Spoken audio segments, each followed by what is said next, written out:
بسم اللہ الرحمن الرحیم۔ صرف 5 منٹ کا مدرسہ قرآن و حدیث کی روشنی میں 123واں دن 3 جمادی الاولی۔ نمبر 1، اسلامی تاریخ۔ مسجد نبوی کی تعمیر۔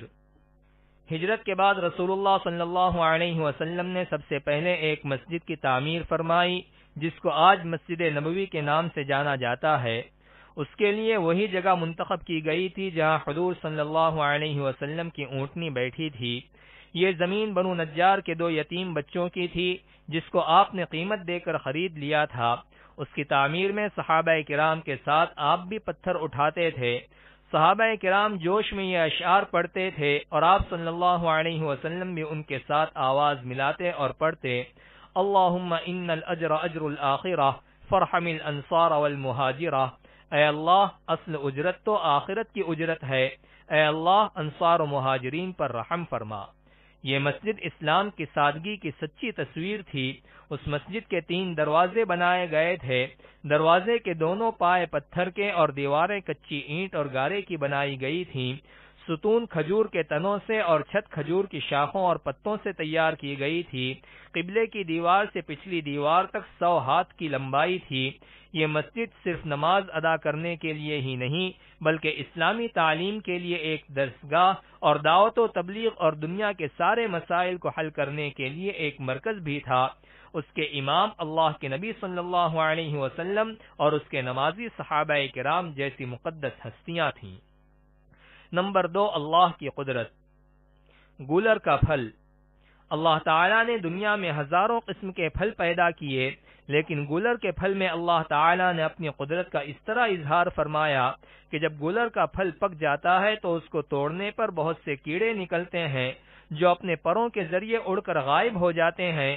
آخر اس گولر کے پھل میں یہ اڑنے والے کیڑے کہاں سے آ گئے جبکہ اس میں داخل ہونے کا کوئی راستہ بھی نہیں ہے؟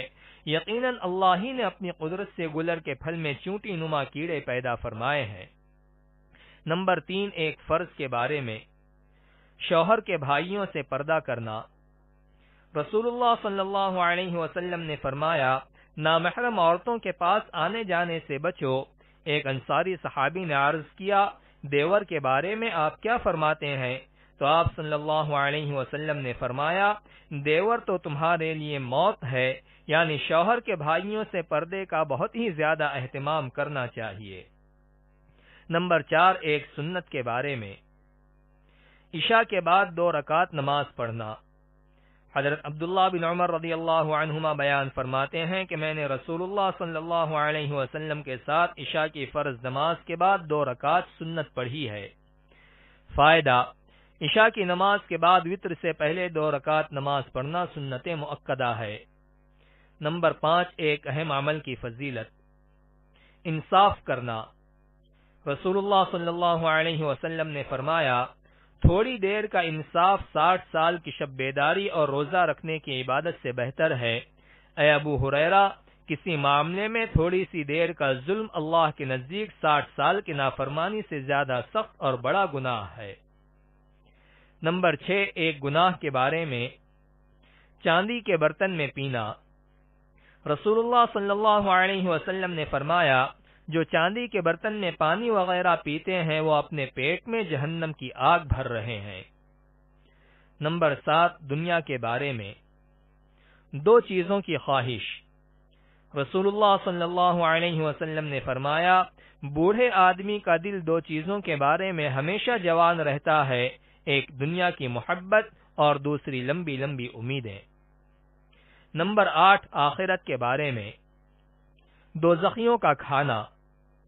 قرآن میں اللہ تعالی فرماتا ہے: دوزخیوں کو کھولتے ہوئے چشمے کا پانی پلایا جائے گا اور ان کو کھانے میں کانٹے دار درخت کے علاوہ کوئی کھانا نصیب نہ ہوگا جو نہ ان کو موٹا کرے گا اور نہ بھوک دور کرے گا۔ نمبر 9، طب نبوی سے علاج۔ بیماریوں کا علاج۔ حضرت انس رضی اللہ عنہ کے پاس 2 شخص آئے جن میں سے ایک نے کہا: اے ابو حمزہ، مجھے تکلیف ہے، یعنی میں بیمار ہوں۔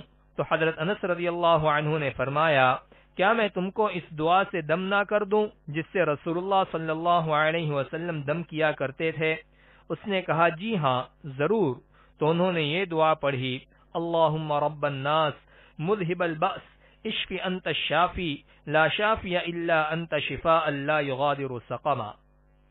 نمبر 10، قرآن کی نصیحت۔ قرآن میں اللہ تعالی فرماتا ہے، اللہ تعالی کے ساتھ کسی کو شریک نہ کرو، ماں باپ کے ساتھ اچھا سلوک کرو، اور تنگدستی کے خوف سے اپنی اولاد کو قتل نہ کرو، ہم تم کو بھی رزق دیتے ہیں اور ان کو بھی، کھلے اور چھپے بے حیائی کے کاموں کے قریب نہ جاؤ۔